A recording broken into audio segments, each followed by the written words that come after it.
Look, lady, some of us have important places to be. It's just a little turbulence, not the end of the world. Can you keep it together? The man's voice was slick with condescension, a weaponized charm he clearly mistook for authority.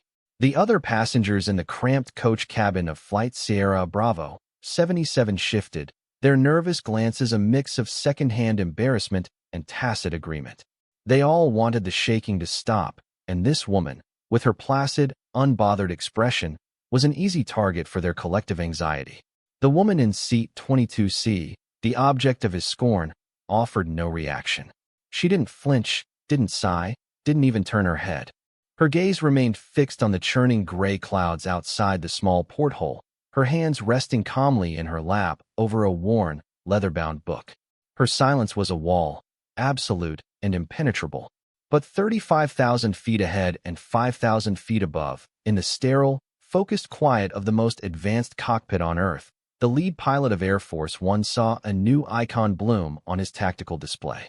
It was an emergency alert from a commercial airliner, but nested within the data packet was a single, four-letter call sign, a ghost from a forgotten age, that sent a jolt of pure, professional ice through his veins. If you believe true professionals don't need to announce themselves, type Quiet Pro in the comments below. The flight was a routine transatlantic crossing from London to New York, but the North Atlantic had decided to be anything but routine. An unforecasted weather system had turned the sky into a violent cauldron, and the Airbus A330 was bucking like a wild animal. In this atmosphere of escalating tension, Carter Vance thrived. Dressed in a suit that cost more than the flight attendant's monthly salary, he had spent the first 2 hours of the flight loudly closing deals on his phone, his conversation a jargon-laden assault of leveraging synergy and disrupting verticals. He was a man who measured his worth in decibels. The woman in 22C, Evelyn Reed, was his polar opposite. With hair the color of soft silver and wearing a simple cardigan, she looked like a retired librarian or a grandmother on her way to visit family. She was utterly unremarkable, a study in quiet anonymity. It was this very quality that drew Vance's ire. Her calm seemed to mock his own rising panic. He began a running commentary for his neighbors, his voice dripping with sarcasm. Probably her first time on a plane, he sneered. Some people just aren't built for the modern world. Evelyn simply turned a page in her book, her expression unchanging. Her composure was not a sign of weakness, but a fortress he could not breach. The cabin lights flickered once, twice, then died, plunging the plane into the eerie twilight of the emergency backup strips. A moment later, a terrifying new sound cut through the roar of the storm, a shrill, high-pitched alarm from the front of the aircraft. The captain's voice crackled over the intercom, tight with a strain that betrayed the professional calm he was trying to project. Ladies and gentlemen, we've experienced a catastrophic failure of our primary and secondary hydraulic systems. We are also losing electrical power. The carefully constructed veneer of civilization in the cabin shattered. Panic became the new atmosphere. People were screaming, crying, fumbling for phones to send final messages. Carter Vance was ghost white, his expensive suit now looking like a useless costume.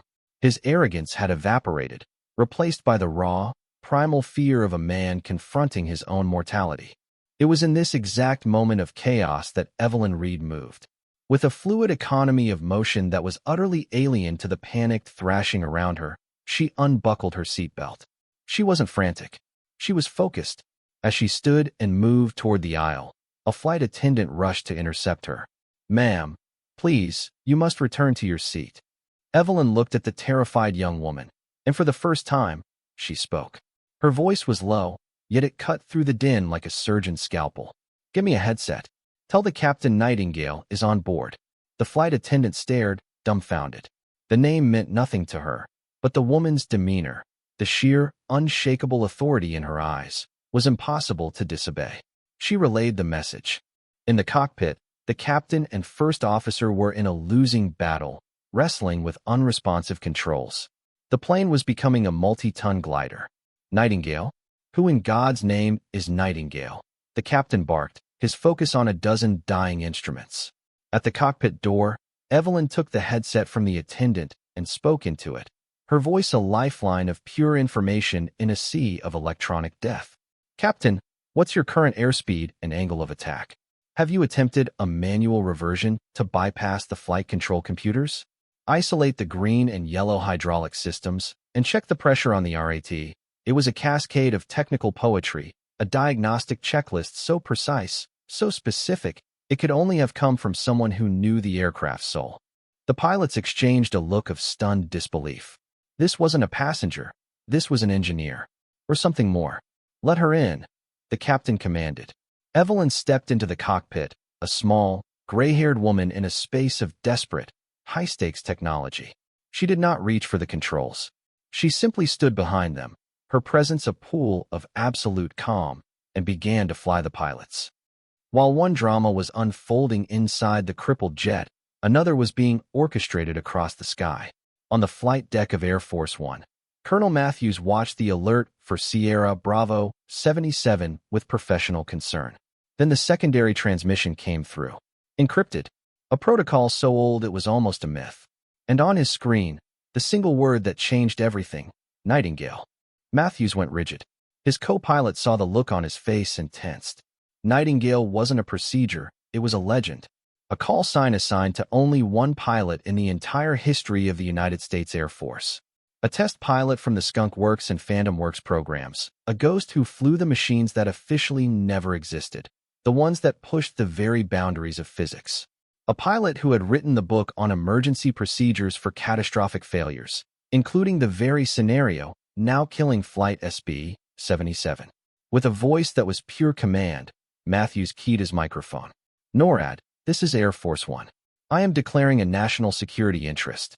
I am diverting from my flight plan to assume tactical command of the airspace around Sierra Bravo 77. Vector us to intercept. Clear a runway at Edwards Air Force Base. Now, the order sent shockwaves through the command centers on the ground. Diverting the president's plane? For a commercial airliner? It was unthinkable. It was unprecedented. But the authority in Colonel Matthews's voice was absolute, backed by the weight of the aircraft he commanded. He established a direct communication link to the failing Airbus. Sierra Bravo 77. This is Colonel Matthews. Call sign Eagle One acknowledge. The beleaguered captain's voice came back, shaky. Acknowledged. Eagle One. Matthews paused, then asked the critical question. Am I speaking to Nightingale? The reply came not from the captain, but from a woman's calm, steady voice. A voice that held no trace of fear. Eagle One, this is Nightingale. Affirmative. It's been a long time, Colonel. A wave of relief washed over Matthews. He addressed the commercial pilots directly. Captain, the person in your cockpit is a living legend. Follow every single word she says. We are your escort. We will bring you home.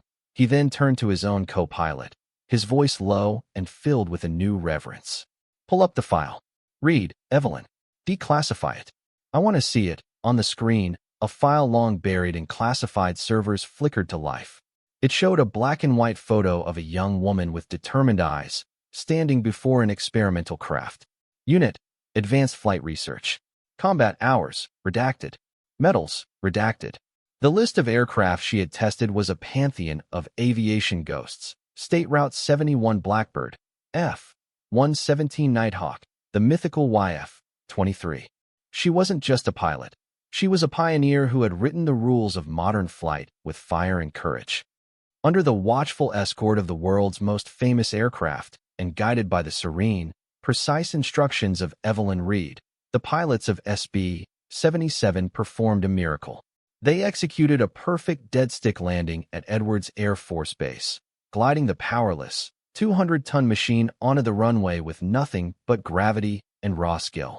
It was a maneuver pilots train for in simulators, but pray they never attempt in reality. As the foam trucks and emergency vehicles swarmed the silent aircraft, the story began its journey into legend. It started as whispers among the ground crew who saw Air Force One circling like a guardian angel. It moved to the air traffic controllers who had heard the impossible command. Then, it hit the military networks. The call sign Nightingale, the ghost pilot, the unassuming woman in seat 22C. Carter Vance, stumbling down the emergency stairs, was a changed man. His face was a canvas of shock and shame. He saw Evelyn Reed on the tarmac, not being mobbed by paramedics, but but being met by a 4-star general and Colonel Matthews himself. He watched, frozen, as these two titans of the military world snapped to attention and rendered the old woman a salute of the deepest, most profound respect. A salute she returned with a crispness that spoke of years of discipline. In that single, silent gesture, Vance's entire world of loud, superficial value was utterly and completely demolished. The story of the Angel of 22C spread faster than a fighter jet. It became the talk of mess halls, the obsession of aviation forums, the hushed, reverent gossip in the Pentagon. The legend of Nightingale, the retired ghost who came back for one last flight, became an instant modern myth. A few days later, a formal letter, written on expensive corporate letterhead, arrived at Air Force headquarters. It was from Carter Vance. It contained no complaints, no demands. It was a long, meticulously detailed apology addressed to the anonymous heroine of Flight SB-77. He wrote of his staggering arrogance, of the loud ignorance he had mistaken for confidence, and of the lesson in true worth he had learned while facing death. He announced a multi-million-dollar donation to a charity supporting retired military aviators. His public humiliation had become a private, transformative humbling. He had learned that the people who truly hold the world up often do so in silence, and that the greatest strength requires no announcement. The respect he now felt was born from the terror and awe of witnessing quiet, absolute competence in the face of annihilation. Months passed.